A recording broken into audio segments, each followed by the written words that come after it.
tardiness. I just do not feel well today. I'm sure that there are a lot of us in this room that do not feel good. Um, there was a part of my mind that just wanted to let's just forget today and let everybody just go do something for Father's Day, but knowing that how that probably wouldn't help us get back to the normalcy of life, I thought the better of it. Sometimes I think in my flesh. How many of you think in your flesh sometimes? Right. I want to kind of get into a little bit here, running back into some of our, what's the best way to put it? Our series that we have been talking about, which is the bait of Satan. And the interesting concept about what we deal with is that we tend to become offended real easily, especially in the world that we live in. And I want to talk to you about the world that we live in for just a moment. The world that we live in is such a fast-paced world. Everybody's in a hurry to be wherever they need to be, and nobody's really worried about what everybody else is going through. And yesterday, while we were on our way to the cemetery, I was in the car with the funeral director, and of course we're stopping at every, intersection, throwing up the sign, and trying to get everybody to, stop. And we're driving down the road, and there are two bicyclists that refuse to get out of the way.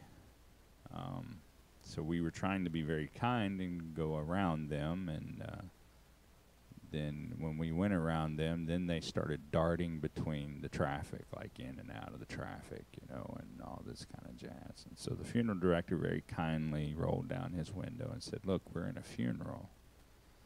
They started in with their, "Well, you by law have to give us 4 feet," and just, and then somehow they ended up on my side, and I rolled down my window, and I said, "Well, could you please get on the sidewalk?" She got 20-something cars coming, it was pretty awful. And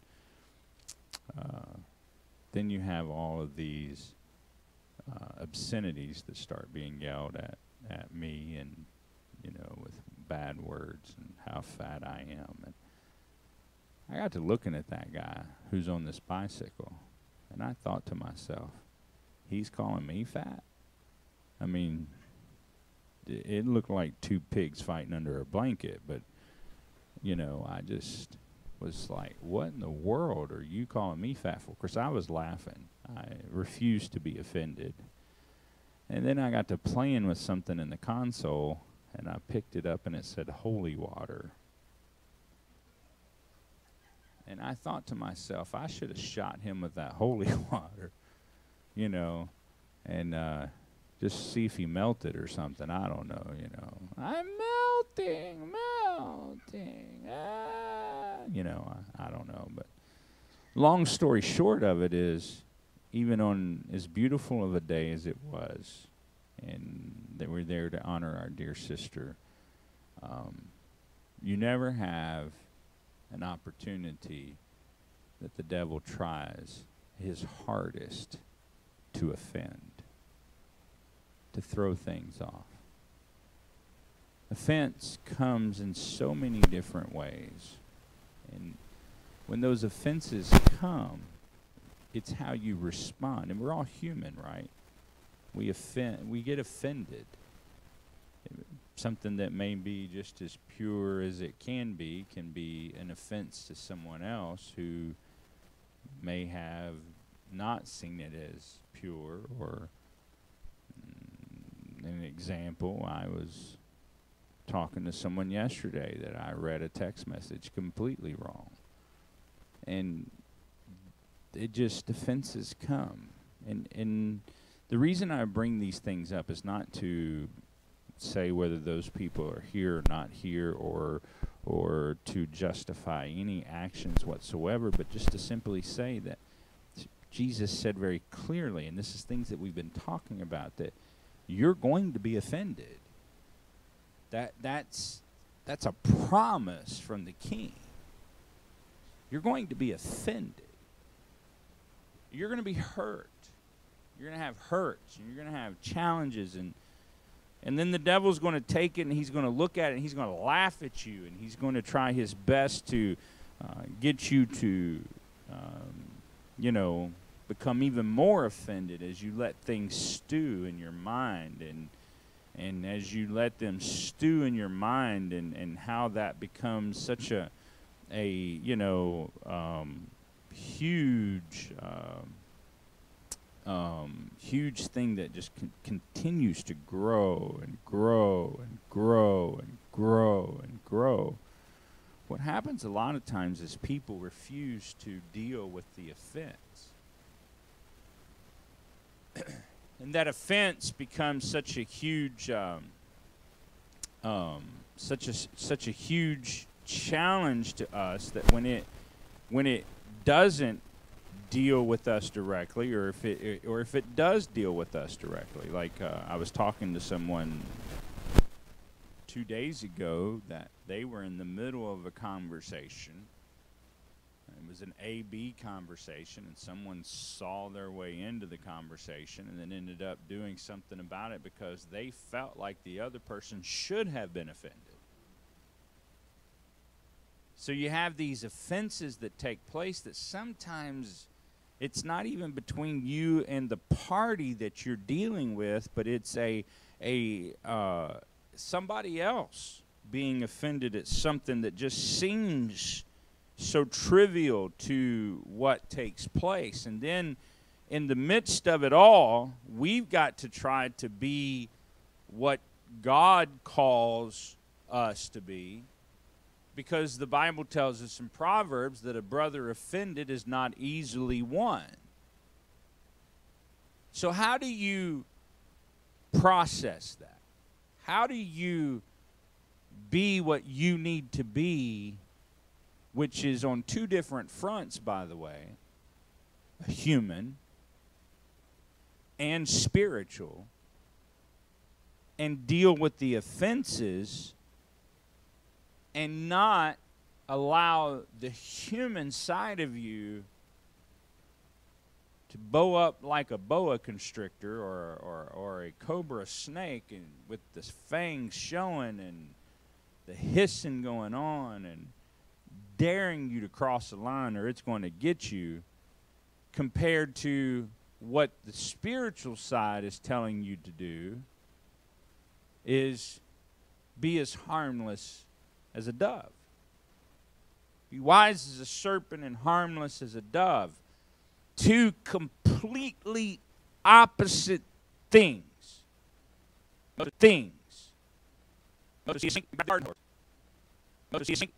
Shotgun, or we something. We don't care what kind of snake it is.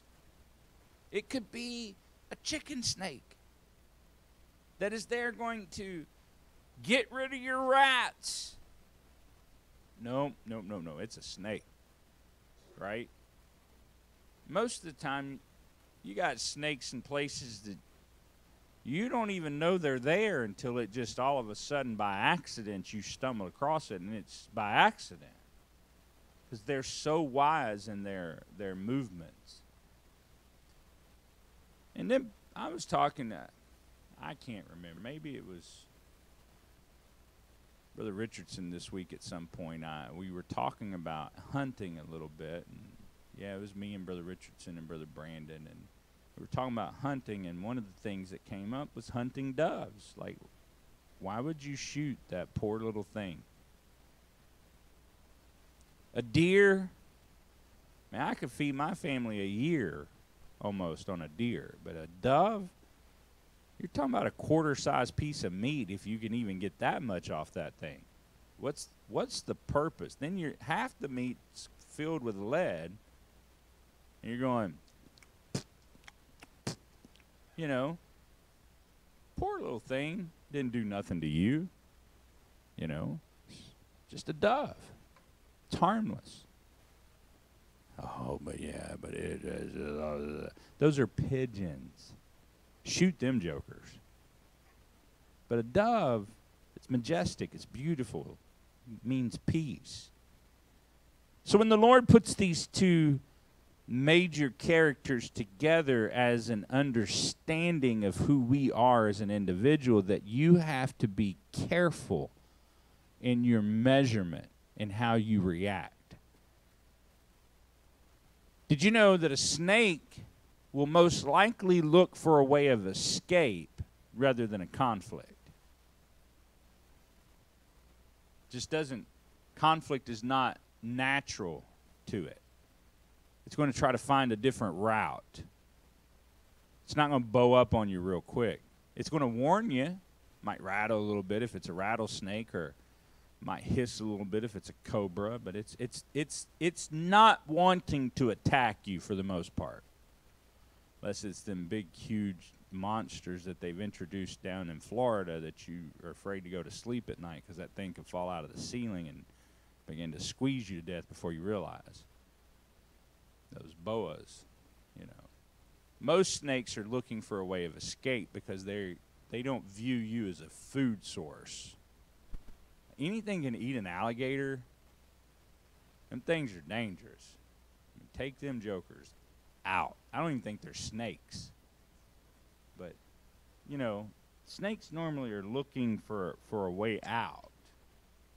Doves are not going to bother you. So be wise as a serpent and harmless as a dove. These two contrasting different things when we're speaking about offenses in our lives, that the Lord is trying to tell us that the enemy, who is a snake by all intents and purposes of his first measurement of coming to this world and dealing with humanity, he comes in a subtle way that she doesn't even realize, because at that point nobody's afraid of snakes.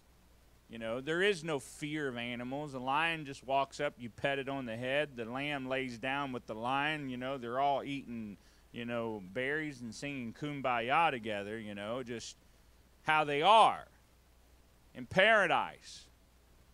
So she had no reason to be worried. And sometimes in your walk with God, what reveals itself to you is in a way that you don't have to feel like you need to be worried. It's subtle.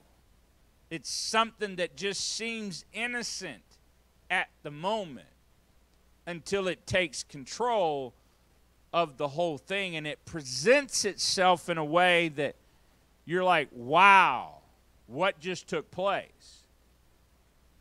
And then the offense grows from there. If we understand how the enemy operates, it makes it easier for us to deal with what we're trying to accomplish. I remember one time I had a customer come into AT&T down in Kingsport, Tennessee. He all but threw his phone at me when he walks in the door. "Fix it," he said, real loud. Well, if you've known me for any time whatsoever, anybody come at me real strong, I get strong real quick. It's just, I don't know. It's the way I was raised. You know, it just my brother did something to me one time, broke my nose, and he won't ever break my nose again, but that's, you know, it's one of those things. Now, he won't break it because he loves me. It's not because I did anything major to him. I didn't like bite his face off or anything. But, you know, I just immediately, like, almost threw it right back at him and said, "Hey, look, buddy, you don't know who you're talking to." And then I realized something. This guy's hurting. And even in my humanity of stepping off on the wrong foot with him, and us getting into an argument. I walked in the back. I realized he had serious problems with what he was trying to accomplish. And I walked back out to the front, and I stuck my hand out, and I said, let's start over. Because I think we got off on the wrong foot. Started talking to him and brought his anxiety level down, and therefore brought my anxiety level down, and we became friends. As a matter of fact, we became such good friends that he did not use anybody else in the company. Anytime he needed something, an upgrade, a new line, or whatever, he came to see me. Why? Well, number one, even though I was offended, and even though he was offended, we grabbed the offense and we threw it aside and realized that there was something that was real that needed to be dealt with. It took me about 5 hours to fix his problem. We finally got his problem fixed. And he realized then that, he didn't do right, but I realized real quickly I didn't do right. And we were able to move forward. Why? Well, it doesn't matter what your heart says to you. You've got to listen to your spirit, because your heart will lead you wrong. It always does.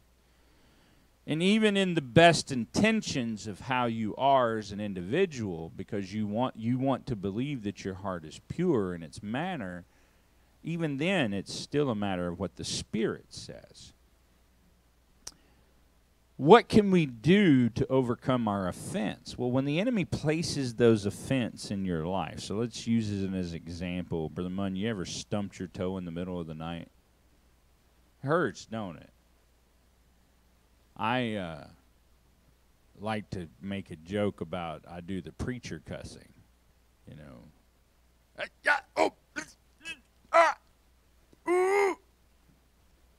Sister Shelley, be careful. I did not say anything. She was waiting for me to say something. She's got it right there. She's like, if he says that, I'm going to get it. Those, you want to say something, but your spirit grabs a hold of you. Like, those words can't come out of your mouth. Like, you're even afraid to even call on the name of the Lord because of how angry you are you just stumped your toe.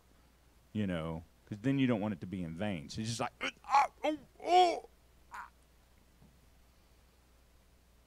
You get down and you start, nursing that toe. And I don't know how many limber people you have in here, but if I was limber, I would take that thing and put it right in my mouth and I'd suck it.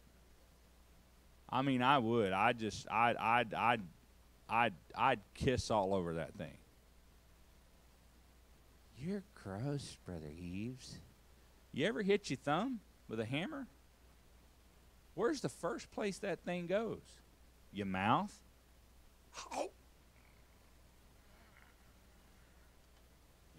We go right back into our fetal positions. I don't know why we think sucking on our thumb is going to make it feel any better, but at least it keeps us from throwing the hammer at somebody. You imagine just picking the thing up and just throwing it at Brother Morris? I only say that because when I looked up, you're the first face I saw, Brother Morris. I just hit my hand with a hammer. You're the first thing I see.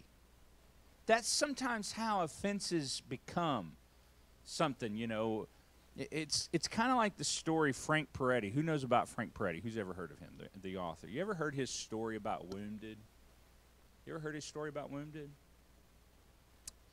It's a very neat story. I use it sometimes in sermons. Frank Peretti is not a man of truth, but Frank Peretti is a very knowledgeable man about how spiritual things take place. And he's very knowledgeable. He's a great writer, Christian writer, novelist. But I got to listen to his story one time about Wounded, and he got to telling about how that his mom and dad, you've probably heard me tell this story before, but we're going to address it a little bit more in depth today. He got to talking about how his natural parents, were abusers. They abused him. I mean, they beat him. When I say abuse, I'm talking about abuse. They abused him. Matter of fact, at one point, his mom slapped him so hard his nose began to bleed, and then they kicked him because he got blood on their white carpet. It was awful how they were doing him. And he had done something, kiddish. He was a kid. He was sitting at the counter, and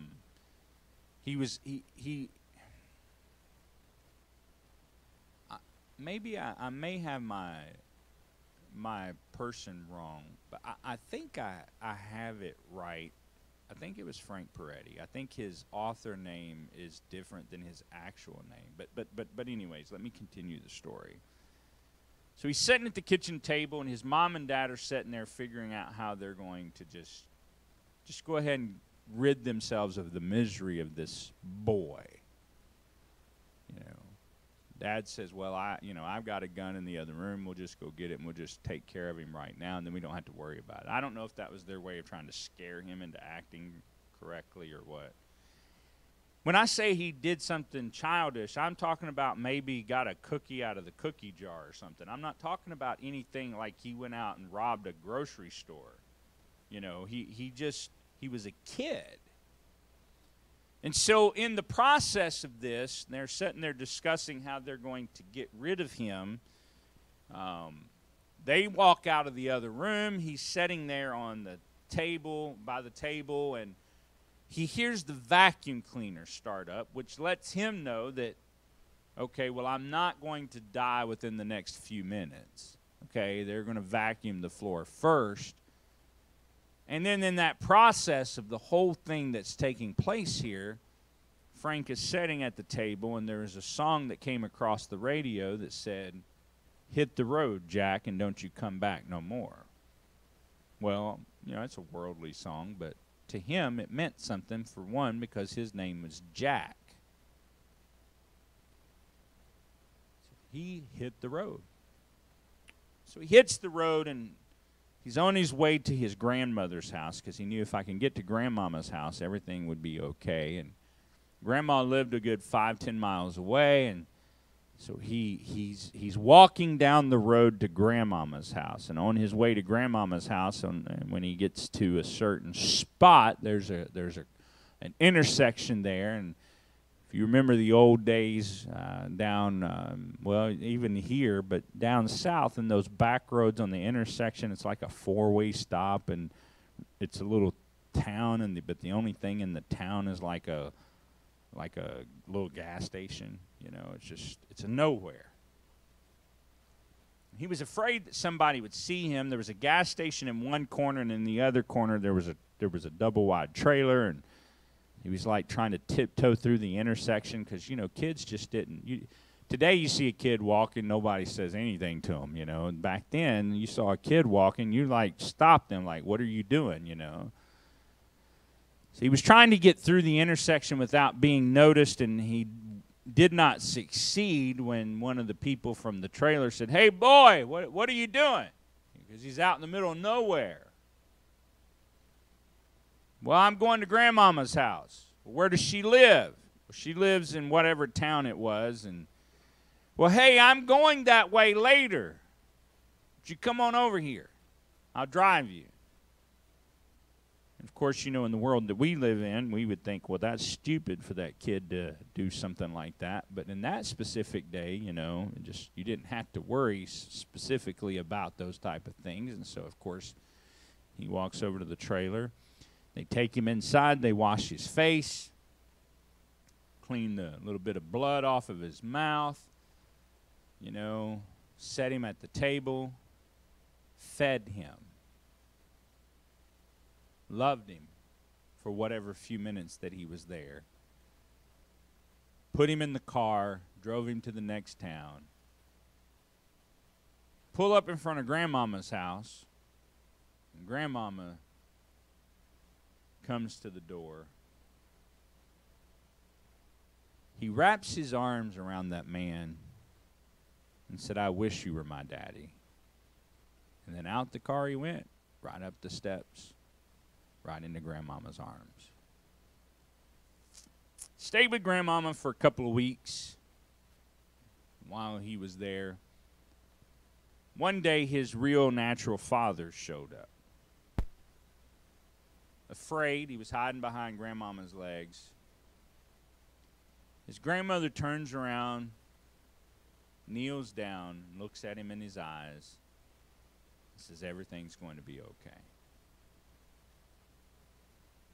So he leaves with his natural father, gets in the car, no words are said. They drive back toward town. They come to that same little intersection. Only this time, instead of going straight, his dad makes a turn and pulls into that double-wide trailer's house. He gets out, opens the trunk, pulls out a suitcase, grabs the boy by the hand, walks him to the front door, and he turns him over to that family that for 2 weeks figured out who his parents were and went to them and asked them, "Could we take your son?" Now that's a beautiful ending to a story, you would think, until you hear the rest of the story. You're living with this new family for a few years, feeling all the love that he never had before. He was walking home from school one day, and he heard a whimpering in the ditch. Puts his book back down, looks through the weeds, and he sees a puppy. The puppy had a rope tied around its legs so tight that it swelled around the rope. It had been beaten, misabused, ear hanging from its head. So, of course, he wants to help. And he reaches down to grab a hold of the dog, and the dog bites him. Now, you would think, well, all I tried to do is help.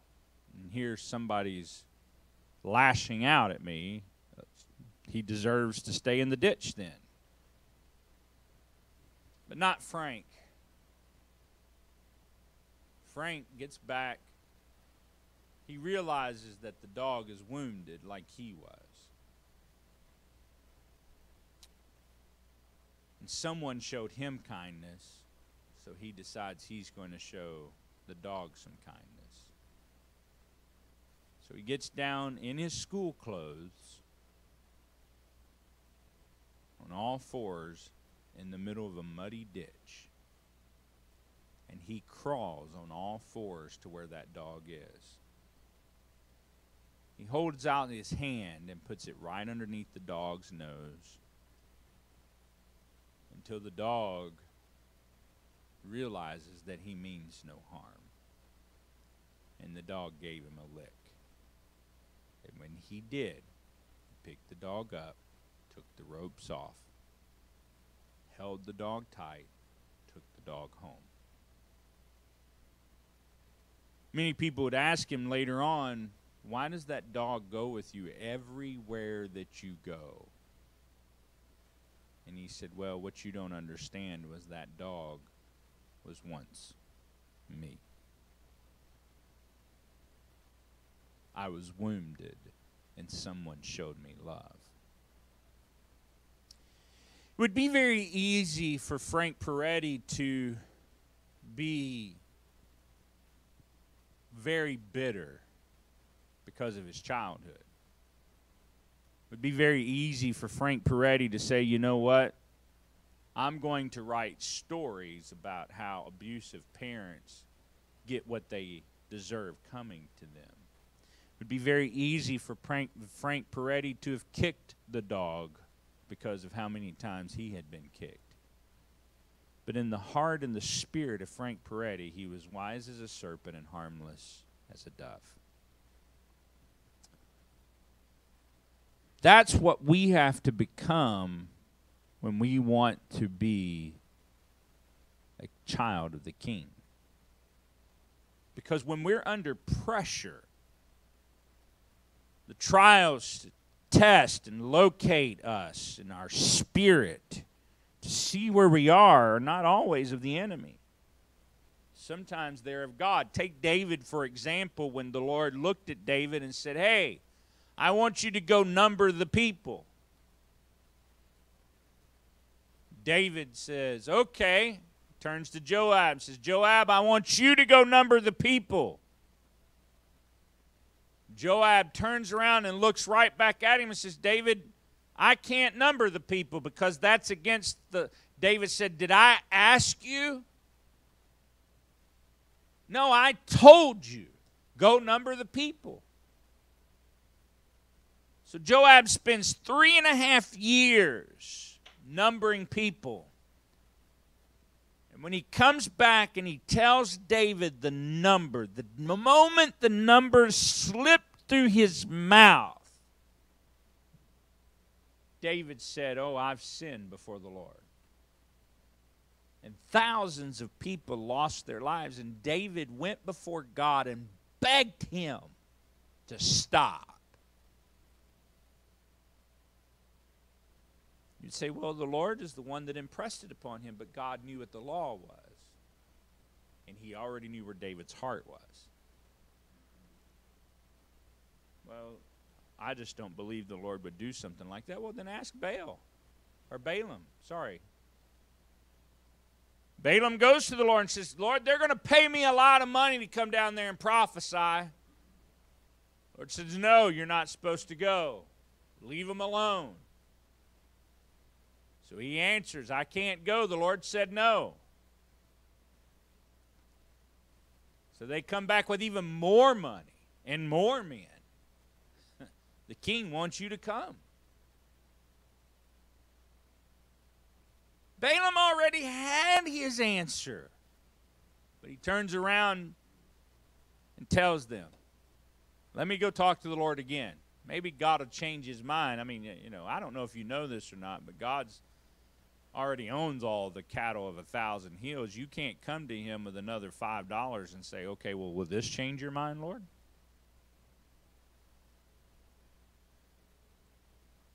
So in this prayer meeting that he has, the Bible says, the Lord says, okay, go. I've got my permission. God said I could go. He gets on his donkey and he heads that direction, and all of a sudden there's an angel with a flaming sword in front of the donkey, and the donkey's not wanting to go any further. He keeps trying to turn around and go back to the house. Balaam keeps beating him and saying, hey, what are you doing?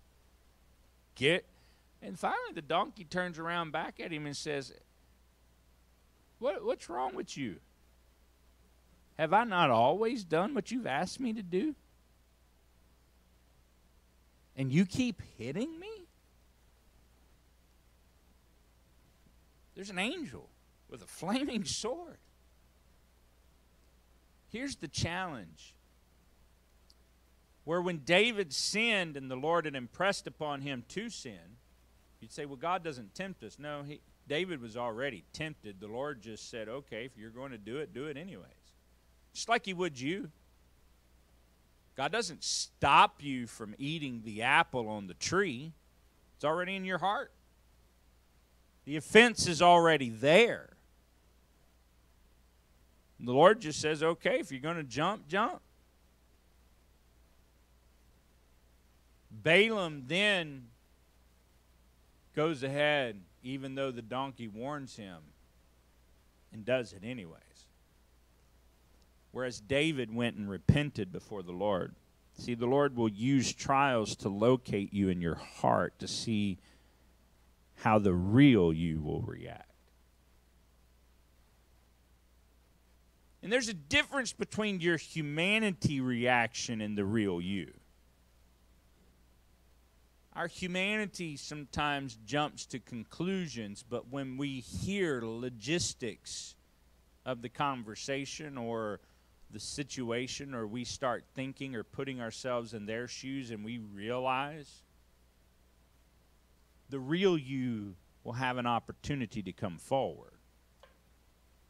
But when we don't change because of the offense, I mean, listen, I can tell you beyond a shadow of a doubt that when Joseph was sitting in that pit, he was mad. I mean, wouldn't you be mad? Your brothers just beat you up, took your coat, ripped it up, dipped it in blood, and threw you in a pit. I'd be mad. Wouldn't you be, brother, mad? You'd be mad, Brother Raphael. Wouldn't you be mad? I'd be mad. You can't do both. You can't shake your head this way once and then like this the next time. I don't understand what that means. Is this the cross shake?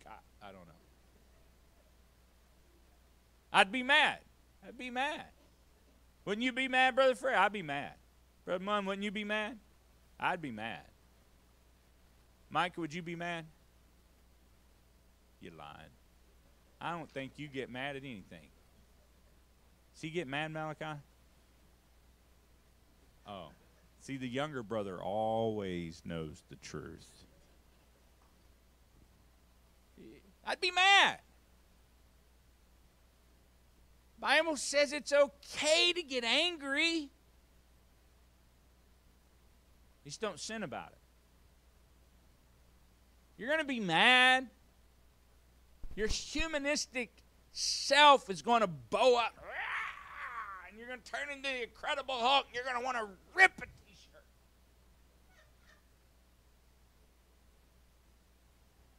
But the real you is going to take the t-shirt and start stitching it back together, saying, you know what, I just made a fool out of myself.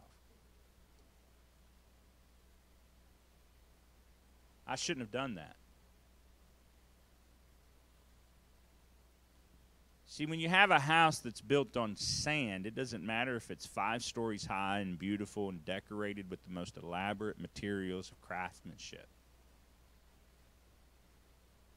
As long as the sun is shining, man, it's beautiful. It can be set next to a house that's single story, plain, almost unnoticeable, possibly unattractive compared to the beauty of the house that's next to it. But when the wind blows,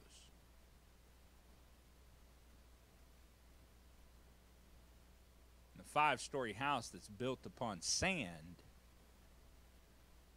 compared to the unattractive house that's built upon a rock, you're going to see something totally different in the aspect of how it's done.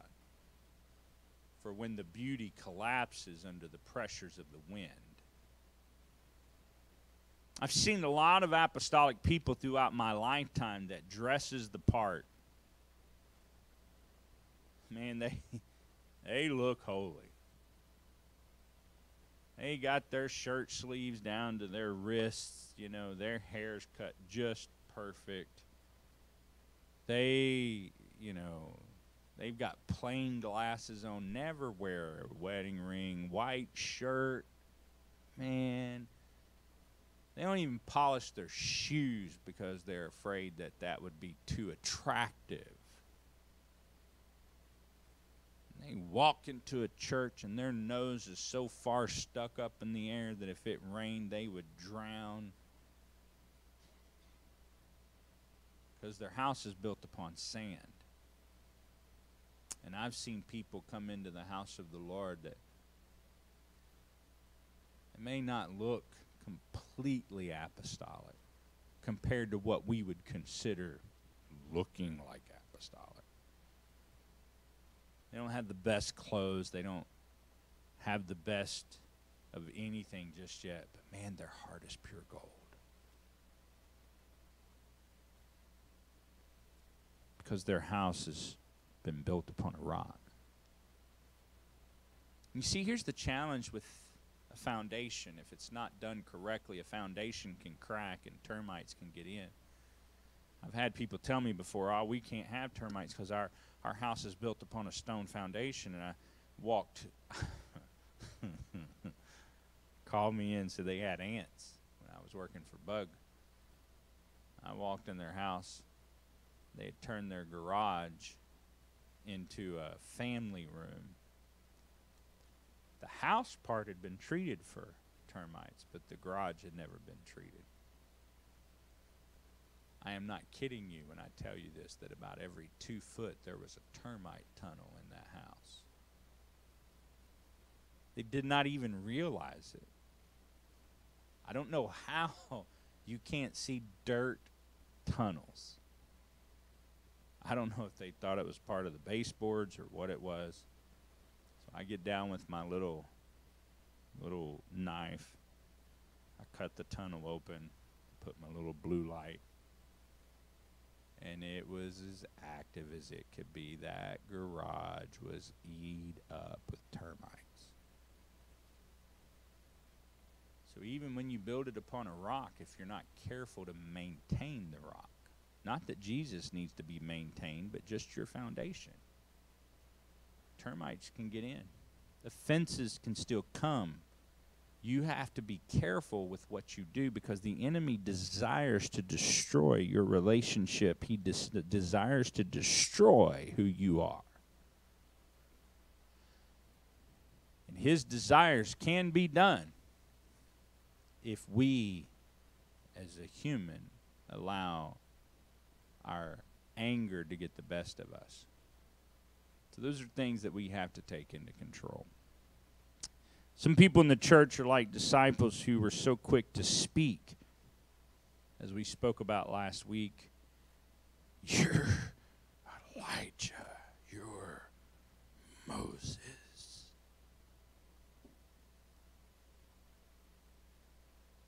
Peter waited for the right moment to say, no, you're the Son of the living God. Whether they be mid-sized storms or large storms. For example, we had an adjuster on our roof this past week, and he came down and he said, I don't know how old your roof is, but it's pretty worn out. But he said, there's obviously damage up there from wind and hail. So it doesn't make a difference how old you may be in the gospel. You still are susceptible to wind and hail damage. So we have to be careful that we build our life on God who revealed his word, not just by what others say, but keep seeking the Lord and listening to your heart. Don't say the things just because that's what everybody else does. Seek him and stand on what is illuminating your heart. Amen. Let's stand together and let's give the Lord a hand clap of praise, shall we?